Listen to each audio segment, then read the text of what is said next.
My guest to my right, who I'm thrilled to have here on the Rich Eisen Show in person for the very first time, is the Walter Payton of the Year nominee for your Los Angeles Rams, getting set to head to his native Louisiana to play an NFC Championship game for the Rams. Andrew Whitworth, good to see you, sir. Hey, appreciate you having me on, I Rich. appreciate you coming down here, especially since there was a possibility of rain here in Los Angeles, and I understand what that means. Yeah, I thought it was kind of Louisiana weather, so there you go. Make an appearance since I'm going down there this week. I got to be honest with you. I remember going on a trip with my parents, my family. I was about 8, 9 years old, and I went to New Orleans.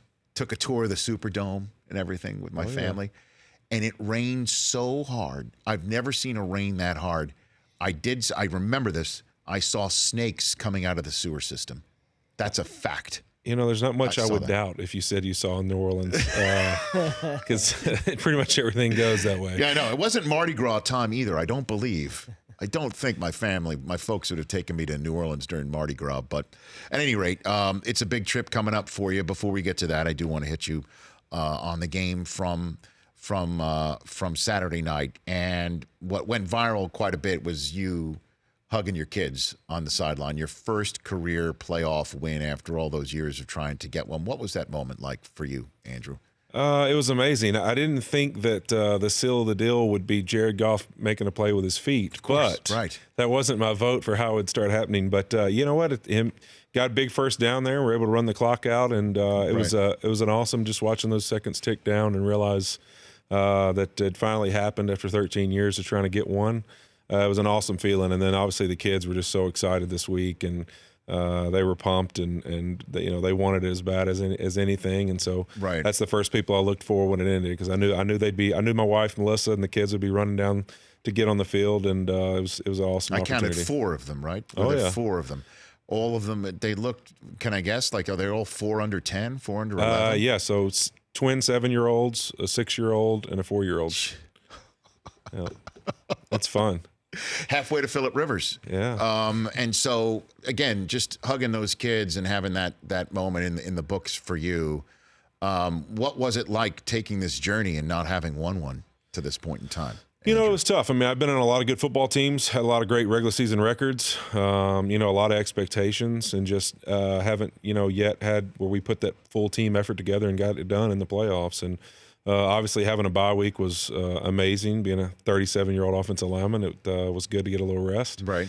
And you know what? I thought we played that way. We looked fresh, and you know what? It was just amazing just to go out and play that way. And really, when you have a plan together and you go out and you execute it exactly how you thought you would, it doesn't happen that often in the league. And man, just what an exciting night. And then running for 273 yards.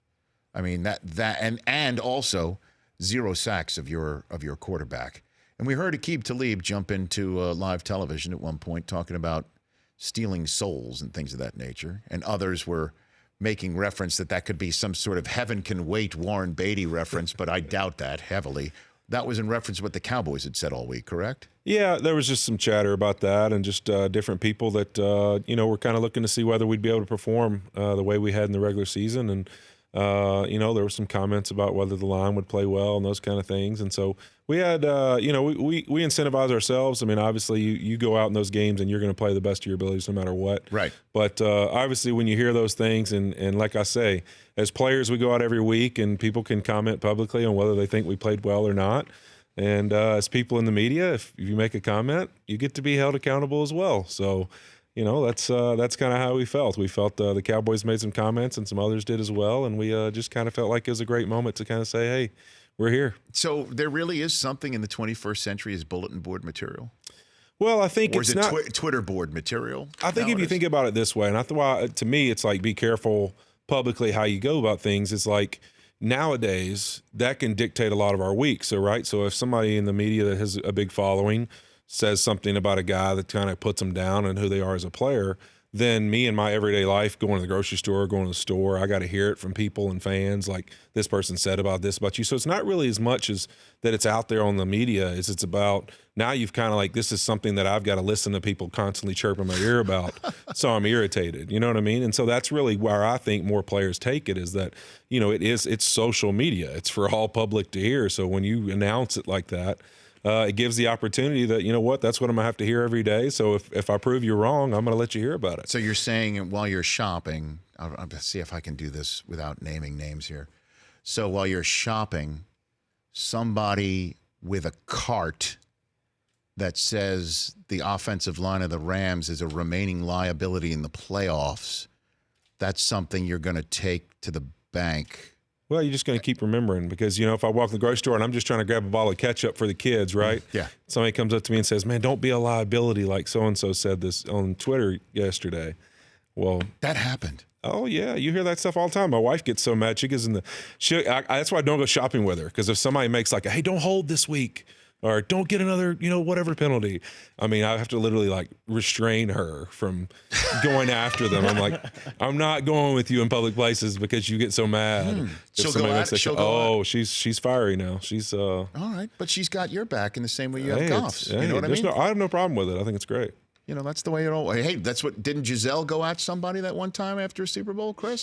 She can't. Tom can't throw it and catch it. Yeah, but again, just to, I guess, put a button on this conversation here, this part of our conversation. Tom Brady coming on after the win over the Chargers and saying everybody thinks we suck, you know, and so we'll see. I mean, somebody with as many trophies in the case as he has and rings on his fingers as he has is using something that somebody said on television. Well, I think as athletes, that's what we're driven by, right? I mean, you can't run as fast as this guy. You can't make as much money as this guy. You can't have the kind of career that this player has or score as many points, whatever it is. I mean, we're always driven by what we can't do. I mean, that's your nature, because I guess if you really think about it, you're the 1% of the world, and you've been overcoming odds your entire life to be able to play this sport where people have said it's not likely that you can do it. Well, my issue with it is this, and this is my end of it, and nobody's going to cry a river over this, nor should you. I mean, also is that I try and do this job from this microphone where the metric of a show like this is measured in a way about my opinions and whether I'm a right or not. And I will always say what's from my heart and my gut, and I will always do it in a respectful way because I'm not going to be some sort of hot taker. For the hot takers then to then say stuff and just throw it against the wall and have that then parroted by players who are like, see, I told you so that you were wrong. You're kind of giving them what they want. Yeah. Confirmation that they're being heard. Yeah. Because I'd rather be right than being told that I'm heard. And I think a lot of folks in my business would rather be heard than be right. I think that's a safe assumption. So you're not going to help me out in any way, shape, or form. You still call these people out. I mean, I'm not asking for your help. But you see what I'm saying. Yeah, it's 100%. I agree with you. I 100% agree with you. There's a lot of people that would just rather be heard. Andrew Whitworth here on the Rich Eisen Show. Okay, so now it's not just you being motivated by what you hear or what you feel you need to prove. It's also being smart, and it's also study. Your colleague on the line, and Austin Blythe, might have given up a little bit of a ghost here or not. I don't know. But did you know what the Cowboys defensive line was doing stunting-wise based on a tell that you picked up on film? I would say every week, really, you come in with a plan for the team you're playing and really what you see them do. And I don't think that's really, something just telling about the Cowboys in the sense of that. I think what he kind of means is like what we'd study with them and the different looks and where people were in the formations and those kind of things that, there's certain things that you game plan to be able to do. And sometimes as linemen, especially, we can get a feel for guys depending on how they play normally, whether they, do different things in throughout the, course of a game. And you're like, oh, you know what? I kind of can feel this out of his stance, or I can feel this out of how he's lining up on me, that this is what he wants to do. I mean, that's just kind of a in the game, I guess probably something most people don't think about because that's kind of an in-line play type thing. I mean, it happens throughout games. Sure. I mean, when you're taking on a stunting team like the Dallas Cowboys, it would be helpful to know where the stunt's coming from or when it might be attempted. And, Blythe was saying that based on where Malik Collins was lining up and where the rest of the defensive linemen were putting which hand they were putting in the dirt, 90% of the time you could tell what was coming. I think sometimes the interior guys can get a feel of that. I out on the edge, I just have to, worry about him running around the corner most of the Sure. time. So I'm a little more worried about how their get off and those kind of things. But yeah, I mean, there might have been some tells that he had there, but I think that's something more, of who you're playing exactly and the film study you do. And just good job by him having kind of a feel for the guy he's playing. What has C.J. Anderson brought to the equation here?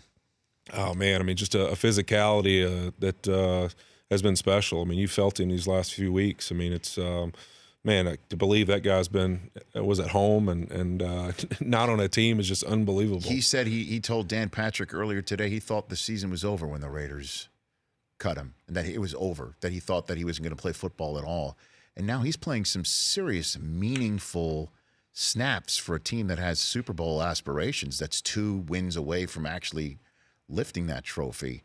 I mean, he and Gurley are a 1-2 punch that I think you guys had not had previously, with all due respect to the rest of the roster. Would you agree with that assessment? I mean, the way he's played, there's no doubt about it. I mean, those two guys, the match they are, of his physicality with the football in his hand and Todd's speed and agility and just the nature of what a great player he is. I mean, when you add those 1-2 punches, people are tired and have to chase Todd, or they're tired and got to tackle him and get him on the ground. I think that they right now are playing very well off each other and give us something that we haven't had throughout the season. What's the challenge with the Saints here for you? Well, I think obviously those guys, they're tremendous on offense and they do a really good job defensively the last half of the season. And, I think both of us are a little different teams than probably we were when we played in Week 9. And I think the opportunity for us to go out, execute offensively and be able to run the football is going to be important. But you know what? Also, just as a team, I mean, this is one of those games that you got to expect you're going to get the best of each other. So, it's really not going to be about, hey, we got to go perform. It's going to be, we got to play at our best till the final tick. These championship games always come down to just something at the end. And so it's really going to be about not only trying to perform your best, being prepared, but realizing you're going to have to do it for 60 straight minutes. And you've gotten your schedule for the week already, right? You got your schedule, because obviously Sean McVay has got it all down to the second. Was there, you can not give away any inside information, but was there anything on the list there allotting time for Marcus Peters to have some gumbo with Sean Payton? I don't know. You know what? We get a little free time on Saturday, so maybe they'll have Just got a little bit of reunion or something. This is truly one of my favorite sound bites of the entire week. Would you mind loading that up right now? Go for it. Roll it for Andrew Whitworth here. Were you where Sean Payton said after that New Orleans game, he said in that last sequence, they got the matchup they wanted with you on him one-on-one. Tell Sean Payton, keep talking that we going to see him soon. You feel me? Fair enough. Yeah, because I like what he was saying on the sidelines too. So tell him keep talking that and I hope you see me soon. You feel me? And then we going to have a good nice little bowl of gumbo together. Yeah, it's gumbo week. Let's see it. He deleted this, but he's ready to go. Yeah, that's that's my guy, man. So you know what? He's a little prophetic, right? I mean, he did say that we'd see each other again, right? yeah. I mean, that is true. That is true. So at least we checked that box. Yeah, we got to check that, and I don't know whether they'll actually eat gumbo together, but we'll see. So it's not actually on the list. It's not a formal setup happening, but you know how those things go. I mean, you can text one another and just meet up and grab some gumbo. Where would be the best place in New Orleans for that? Do you know off the top of your head? Man, you'd get me in a lot of trouble if I named one because they'd all be offended. Okay, but, I don't want to get you in any You know trouble what? I think there's plenty of places in New Orleans to find some gumbo. Okay. You were on the LSU BCS National Championship team for Nick Saban at LSU, were you not, sir? I was. Did he recruit you personally? Nick Saban? Yeah, it was his first recruiting class. Mm-hmm. What was that like for you to have him stroll in? Basically, he was coming out of Michigan State at that point in time. I was actually at that time kind of decided I was going to go to Florida and play for Spurrier, and Nick was signed to LSU, and I changed my mind and decided to be a Tiger, and Did you call Spurrier and personally deliver that news? No, I did not. But I had not formally committed. I was in the process of. I'd visited there and kind of thought that's what I was going to do. And then Nick came in, and I met with him over the summer, and really just, from day one realized this guy's pretty special. And how is that? Why is that? I think there's certain people you meet in coaching that just through a conversation of understand how they see ball, how they see the big picture, the process, how you go about being successful at something. It's bigger than just X's and O's and whether we're going to win or lose. It's about, man, this guy has a process day in and day out that he's going to go about to be successful. And it is something that just clings you to him the moment you sit down with him. And I've always said this, not that Sean has had that kind of success at all, but I've said since I've been there that Sean is one of the first people I've been around like that just immediately you can sit and talk with him and you get a feel like with Nick that, man, this guy's daily process rhythm, how he goes about working and being successful is just different. It's different. From other people. I was going to ask you about that is there any similarities? Obviously, they're from different generations, and obviously he, like you, just won a first career playoff game. So obviously there's some brake pumping that you need to do when you talk about Sean McVay at this point in time. But I could tell when I met him at the Combine when he had just gotten the job almost 2 years ago at this point in time. Actually, it was the anniversary of his 2 years of his hiring was the night of the win over the Cowboys. You could tell there's something there. Is there a similarity in any way between? I really do. Saban? The intensity, really, just the obviously both of them are extremely intelligent guys, but the intensity day in and day out that just never changes, never wavers, never win, lose, good day, bad day, has nothing to do with how they're going to go about their job every single day at the same intensity. And there's never once you're like, oh, okay, today's not in the mood or today's kind of tired and he's going to let somebody else. I mean, it's just every day that intensity level is 1,000%, and it's you almost just sit there and go, man, there's no way he can be that way all the time.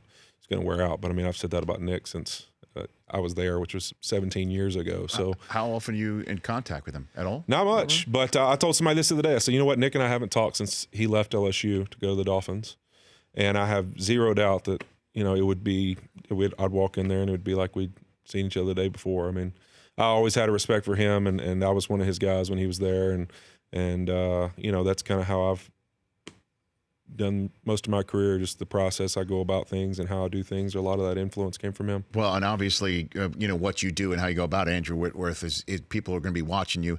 There was one play that I saw on the Twitterverse as well that really jumped out was on the field goal that Zierlein attempted from damn near the parking lot at the end of the first half.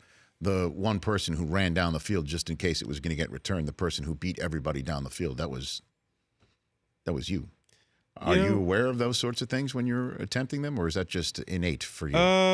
It is innate a little bit and aware at the same time. I mean, to me, it's always about opportunities and leadership to show how important things are to you and to make sure that you always are a tone setter. In my family, with my wife and the kids and all that, we always talk about that. Like, just when we walk in a place or we go somewhere, we want to be tone setters in the sense of like just being positive and being somebody that people are like, man, we want to be around these people. Because, I mean, I think people see leadership and things a lot of different ways. In my opinion, the greatest leaders are people that you want to walk in a room with, not that you want to listen to. So my point is like, yeah, I can give you, like, somebody could say, hey, this guy's a good leader, gives me good advice. But the reality is if, like, they're really a truly great leader, if, like, you're like, you know what, that's the person I want to be around every day because I'm a better version of myself when I'm around them. And to me, that's, like, what I try every day. Obviously, I make plenty of mistakes. But to me, it's like I want to have a conscious mind of, like, hey, who do I want to be, when people are saying, hey, is this the guy I want to look up to? Is this the guy I want to be on the line with? Is this the guy I want to be a teammate with? Mm-hmm. Am I trying to do my best to be that version, and just constantly questioning myself on that. Well, it's no surprise then that you're the Walter Payton Man of the Year nominee, so good luck on that. And then do you spend, last one for you, Andrew Whitworth, just even a split second daydreaming about what winning 2 more in a row would mean? Do you spend any time? Oh, there's no question. I spend a lot of time thinking about that and how much it'd mean. I mean, obviously this weekend alone is a special place. I mean, you mentioned the national championship. That's actually the Superdome is where I won the national championship. That's right, the Sugar Bowl. And I also won 3 state championships there. So in high school. So you're feeling good walking in that building. So what the Dome was a really special place to me and somewhere that, I mean, a majority of my athletic career, a lot of the accomplishments I have happened in that building. And so obviously it's a really special place to me and somewhere that I said after we lost there last time, I thought that might be the last time I'd get to play there. That, man, what a place I'll always remember how special it is to me and my family and what I've been able to accomplish there. So are you saying you're contemplating retirement at this No, point? I'm not. But, you still never know when you're going to go back. So when we lost there in week 9, I wasn't real sure how the season would play out or how next year would play out, whether we'd be going there or they'd come to us. So you know what? I didn't know if I'd be back, so I'm glad to be back. Didn't you hear from Marcus Peters that you were going back? I should have listened to him. I didn't realize there was a gumbo appointment, and now I do. Do you feel me? I mean, you feel me? I mean, come on now. I feel you. Okay, very good. At A Whitworth77 on Twitter, as well on Instagram. Good to see you, Andrew Whitworth. Hey, Thanks for coming down here. You got an off day between divisional and conference action. Really appreciate you stopping by in person. Thank you. I appreciate it, Rich. You got it. That's Andrew Whitworth of the Los Angeles Rams, getting set to go back to his hometown to try and head to Atlanta to win it all. That's right here on The Rich Eisen Show. The Rich Eisen Show, weekdays at noon Eastern on Audience.